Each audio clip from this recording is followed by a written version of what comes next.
Assalamualaikum warahmatullahi wabarakatuh. Alhamdulillahirabbil alamin. Wassalatu wassalamu ala asrofil anbiya'i wal mursalin sayyidina wa maulana Muhammadin wa ala alihi wa sahbihi rasulillahi ajma'in, amma ba'du. Puji syukur kehadiran Allah Subhanahu wa taala yang telah melimpahkan rahmat dan hidayahnya kepada kita semua. Insyaallah kita semua dalam keadaan sehat walafiat dimanapun saudara berada. Salawat serta salam tak lupa kita sampaikan kepada junjungan kita Nabi besar Muhammad SAW yang telah membawa kita dari alam kebodohan ke alam yang penuh dengan teknologi yang kita rasakan saat sekarang ini. Baiklah mahasiswa Bapak Akuntansi Syariah, hari ini kita akan melanjutkan mata kuliah Sistem Informasi Akuntansi dengan materi pokok kita yaitu mengenai keamanan sistem informasi. Nah, jadi keamanan sistem informasi pada saat ini telah banyak ya dibangun oleh para kelompok analis dan programmer ya, namun pada akhirnya ditinggalkan oleh para pemakainya. Hal tersebut terjadi karena sistem yang dibangun lebih berorientasi pada pembuatnya, sehingga berakibat sistem yang dipakai sulit untuk digunakan atau kurang user friendly bagi pemakai yang lain. Nah, sistem kurang interaktif dan kurang memberi rasa nyaman bagi pemakai. Kemudian sistem sulit dipahami, interface-nya dari sistem menu dan tata letak kurang memperhatikan kebiasaan perilaku pemakai. Nah, kemudian sistem dirasa memaksa bagi pemakai dalam mengikuti prosedur yang dibangun sehingga sistem terasa kaku dan kurang dinamis. Ya, kemudian ada keamanan dari sistem informasi yang dibangun tidak terjamin. Nah, hal-hal yang disebutkan di atas dapat disimpulkan bahwa dalam membangun sebuah keamanan sistem informasi harus memiliki orientasi yang berbasis perspektif bagi pemakai, bukan menjadi penghalang atau bahkan mempersulit dalam proses transaksi dan eksplorasi dalam pengambilan keputusan. Nah, kemudian terdapat banyak cara untuk mengamankan data maupun informasi pada sebuah sistem.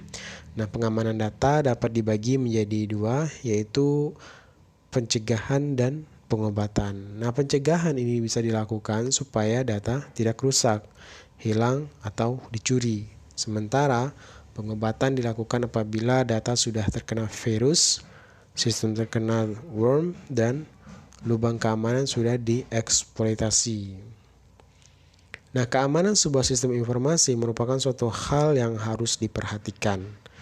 Masalah tersebut penting karena jika sebuah informasi dapat diakses oleh orang yang tidak berhak atau tidak bertanggung jawab, maka keakuratan informasi tersebut akan diragukan.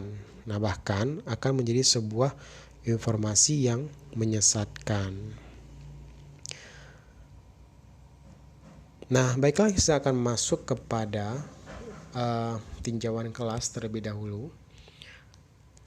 Nah, jadi sistem keamanan informasi ini adalah subsistem organisasi yang mengendalikan risiko-risiko khusus yang berhubungan dengan sistem informasi berbasis komputer.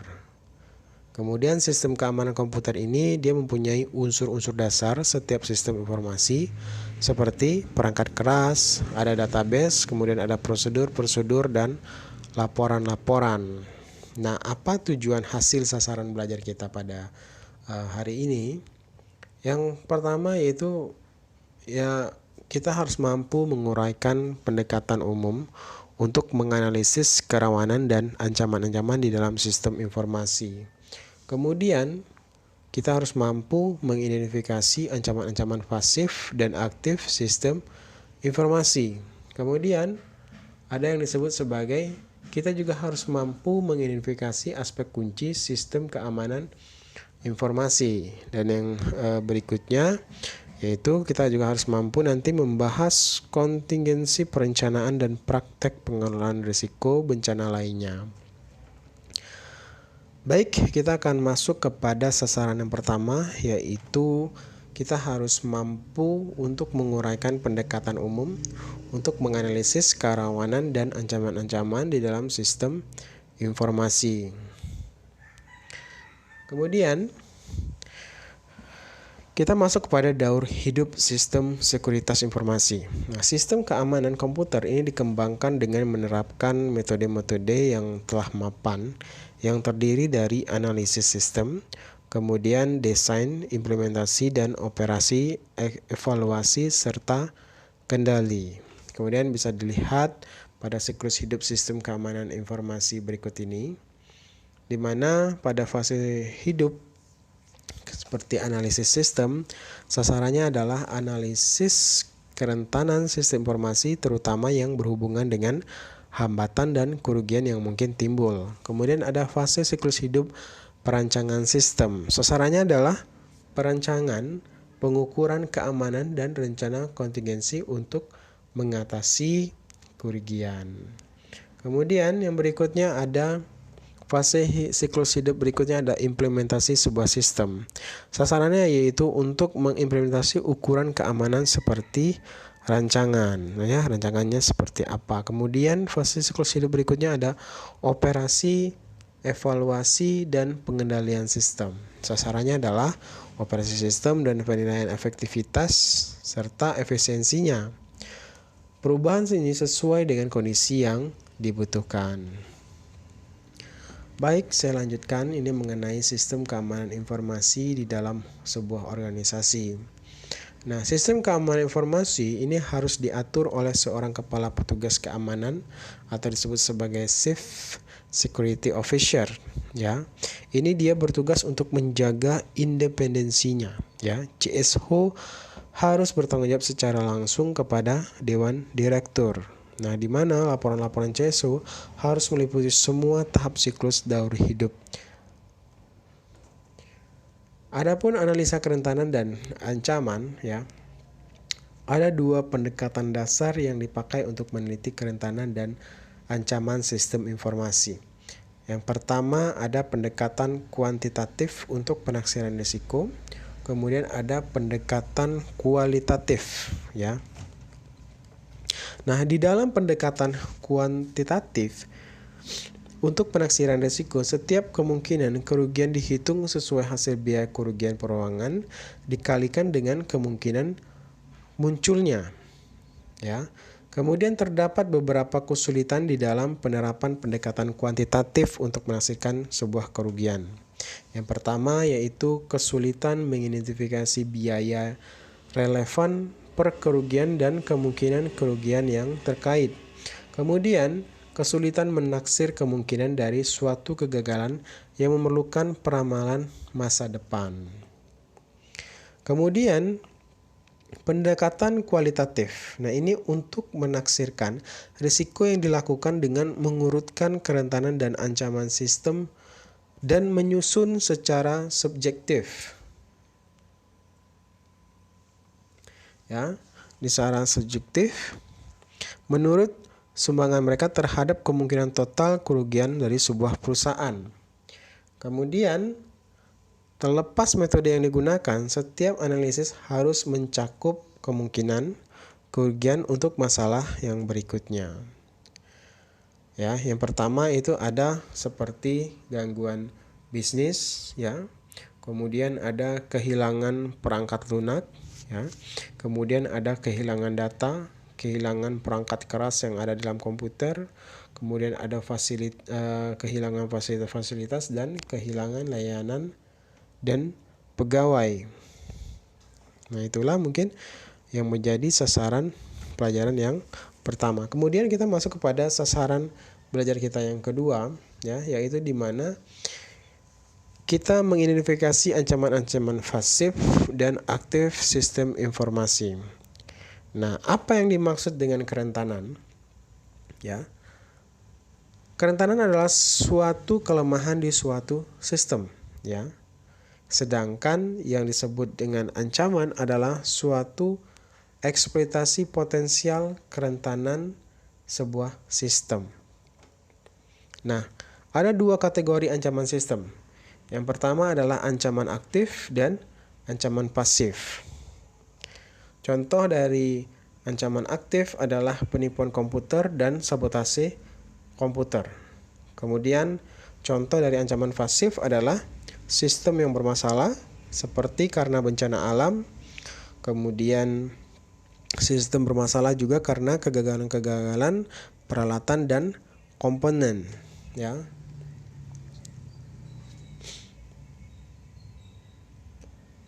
Kemudian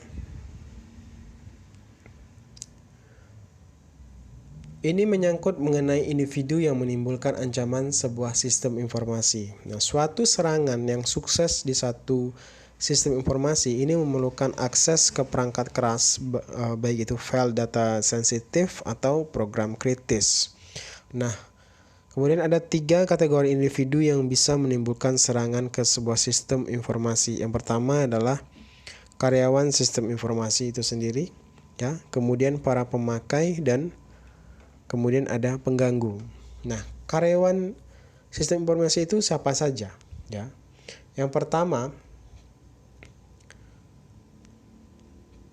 karyawan pemeliharaan komputer. Nah, ini bisa dijadi sebagai individu yang menimbulkan ancaman dari sistem informasi itu sendiri, ya. Kemudian ada programmer, ya. Kemudian ada operator komputer dan jaringan. Ya, kemudian ada karyawan administrasi sistem informasi. Kemudian ada karyawan pengendalian data. Ini adalah orang-orang yang kemungkinan bisa untuk melakukan ancaman terhadap sistem informasi itu sendiri. Ya. Nah, para pemakai ini terdiri dari kelompok orang yang beragam dan satu sama lain dapat dibedakan berdasarkan kegiatan fungsional mereka tanpa memandang pengelolaan data. Ya. Sedangkan pengganggu adalah setiap orang yang mengakses peralatan dan elektronik atau memfile tanpa otorisasi yang tepat, ya. Nah, apakah dia itu seorang hacker? Ya, bisa jadi seperti hacker, ya. Jadi apa itu hacker? Hacker adalah orang pengganggu yang menyerang suatu sistem untuk iseng atau dia mencari sebuah tantangan saja, ya. Jenis-jenis dari pengganggu ini, ya, ada yang disebut sebagai unauthorized intruders, ya. Kemudian ada wiretappers, kemudian ada piggybackers, kemudian ada impersonating intruders, ya. Kemudian ada eavesdroppers yang sudah saya jelaskan minggu kemarin, ya. Kemudian kita masuk kepada ancaman-ancaman aktif sistem informasi.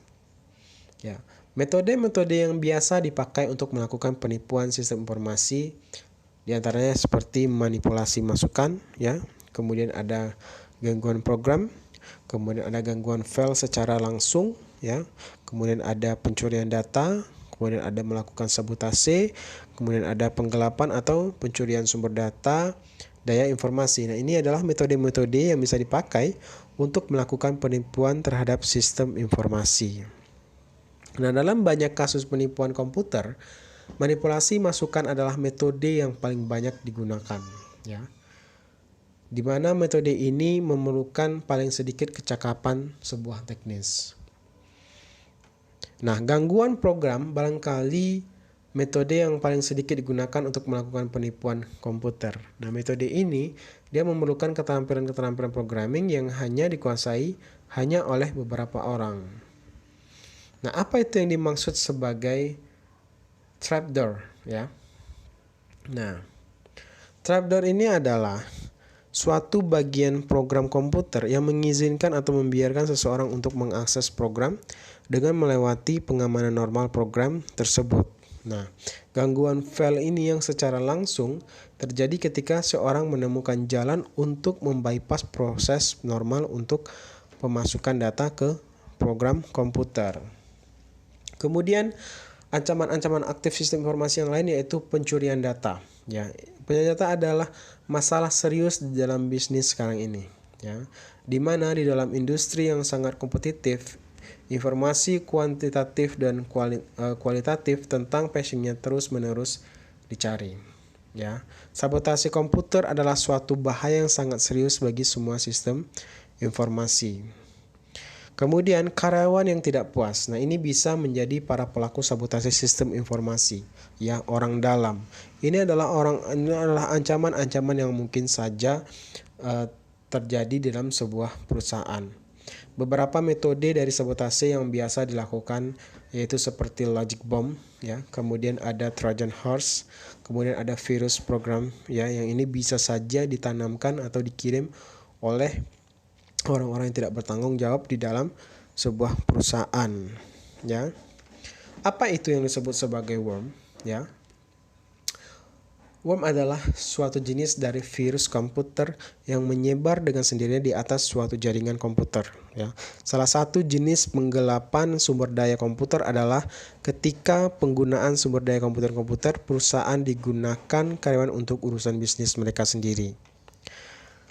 Ini bisa menjadi sebuah ancaman bagi perusahaan itu sendiri. Kemudian kita masuk kepada sasaran belajar yang ketiga tadi, yaitu mengidentifikasi aspek kunci dari suatu sistem keamanan informasi. Nah, pengendalian ancaman-ancaman dapat tercapai dengan menerapkan pengukuran keamanan dan rencana darurat. Nah, pengukuran keamanan ini berfokus pada pencegahan dan pendeteksian ancaman. Nah, rencana kontingensi terfokus pada perbaikan dampak dari ancaman-ancaman tersebut. Lingkungan kendali adalah dasar efektivitas keseluruhan sistem pengendalian. Lingkungan pengendalian bergantung pada faktor-faktor berikut, ya. Yang pertama disebut sebagai filosofi dan gaya operasi manajemen. Ya. Pertama dan aktivitas yang paling penting dalam keamanan sistem adalah menciptakan moral yang tinggi. Ya, di mana semua karyawan perlu menerima pendidikan ini mengenai masalah keamanan. Ya. Kemudian aturan keamanan harus dilakukan secara selalu dimonitor. Kemudian ada struktur organisasi. Dalam banyak organisasi, akuntansi, komputasi, dan pengolahan semuanya diorganisir di bawah Chief Information Officer, ya, tersebut sebagai CEO, di mana di dalam lini organisasi ini harus ditentukan siapa yang bertanggung jawab atas pembuatan keputusan yang secara langsung bersinggungan kepada perangkat lunak akuntansi dan prosedur akuntansi. Kemudian ada dewan komisaris dan komite-komitenya, ya, yaitu dewan komisaris harus menugaskan suatu komite audit, ya, di mana komite ini harus menugaskan atau menyetujui janji temu dari suatu pemeriksaan intern. Kemudian ada metode-metode penugasan otoritas dan tanggung jawab, yaitu tanggung jawab semua posisi harus didokumentasikan secara hati-hati dengan menggunakan bagan struktur organisasi, manual-manual kebijakan, dan deskripsi tugas. Kemudian ada yang disebut sebagai aktivitas pengendalian manajemen. Ya. Pengendalian harus dibentuk terutama yang bersinggungan kepada penggunaan dan tanggung jawab semua sumber daya yang berkenaan dengan komputer dan sistem informasi. Nah, ini harus ditetapkan, ya, baik itu anggaran-anggaran, pengadaan peralatan, dan perangkat lunaknya, ya. Kemudian ada biaya operasi dan pemakai. Nah, ini harus dalam ketiga kategori tersebut biaya sebenarnya harus dibandingkan dengan jumlah yang dianggarkan, ya. Perbedaan signifikan harus diselidiki, ya. Kemudian ada fungsi internal audit. Sistem keamanan komputer ini harus terus-menerus teraudit dan dimodifikasi untuk memenuhi kebutuhan perubahan. Semua modifikasi sistem ini harus diterapkan sesuai kebijakan-kebijakan keamanan yang telah ditentukan. Adapun kebijakan dan praktek-praktek kepegawaian, yaitu pemisahan tugas, pengawasan yang cukup, rotasi pekerjaan, liburan-liburan yang dipaksakan, dan cek sekali lagi semuanya. Kemudian ada pengaruh dari luar, ya, yaitu sistem informasi perusahaan harus sesuai dan memenuhi semua hukum dan peraturan-peraturan pemerintah dan negara. Nah, pengendalian ancaman-ancaman aktif ini yang pertama adalah cara utama untuk mencegah penggelapan dan sabotase adalah menerapkan jenjang memadai pada pengendalian akses, ya. Adapun tiga jenjang pengendalian akses ini yaitu yang pertama site access control, kemudian system access control, kemudian file access control. Ya, apa itu site access control? Ya, ini adalah tujuan pengendalian akses fisik, ya, adalah untuk memisahkan secara fisik individu yang tidak memiliki otorisasi dari sumber daya komputer yang ada. Nah, pemisahan fisik ini harus diterapkan pada perangkat keras, area masukan, keluaran, dan library data, dan kabel-kabel komunikasi. Nah, seluruh pemakai ini diharuskan menggunakan kartu identitas keamanan. Kemudian tempat pengolahan data harus berada dalam gedung tertutup yang dikelilingi pagar. Ya, biar keamanan memang kita bisa mampu untuk menghindari ancaman-ancaman aktif ini. Kemudian ada suatu sistem masukan sangat tegas harus digunakan. Ya, ini bisa kita lihat ya bagan berikut ini. Ya, baik itu untuk pengendalian dari ancaman aktif. Ya, ini bisa kita lihat seperti TV ini merupakan di mana kita bisa menjaga ya dari ancaman-ancaman aktif ini. Kemudian ada sistem akses kontrol ya. Pengendalian akses sistem adalah pengendalian yang berbentuk perangkat lunak yang dirancang untuk mencegah pemanfaatan sistem oleh orang yang tidak berhak. Pengendalian ini dibuktikan keaslian pemakai dengan ID pemakai, kata sandi, alamat protokol internet, dan alat-alat perangkat keras. Kemudian ada yang disebut sebagai file access control. Ya. Pengendalian akses file ini mencegah akses yang tidak sah ya ke file data dan file program. Pengendalian akses file ini paling cocok adalah penetapan petunjuk otorisasi dan prosedur-prosedur untuk mengakses dan mengubah file-file. Ancaman-ancaman pasif ini termasuk permasalahan kegagalan tenaga dan perangkat keras. Pengendalian untuk ancaman pasif dapat bersifat preventif atau korektif. Ya, pengendalian preventif yaitu sistem toleransi kesalahan menggunakan pemotorian dan pencadangan. Nah, jika salah satu bagian sistem gagal, bagian cadangan akan segera mengambil alih dan sistem akan melanjutkan operasi dengan sedikit atau tanpa interupsi. Kemudian ada corrective control, yaitu file backup yang digunakan untuk memperbaiki sebuah kesalahan. Ada 3 tipe backup. Yang pertama ada full backup, kemudian ada incremental backup, dan differential backup. Ya.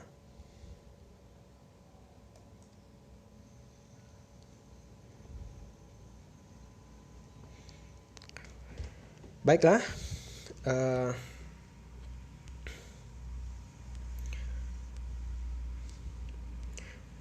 Demikianlah perkuliahan kita pada siang hari ini. Mohon maaf bila ada kesalahan dalam penyampaian materi. Saya sudahi dengan menutup wabillahi taufiq wal hidayah. Wassalamualaikum warahmatullahi wabarakatuh.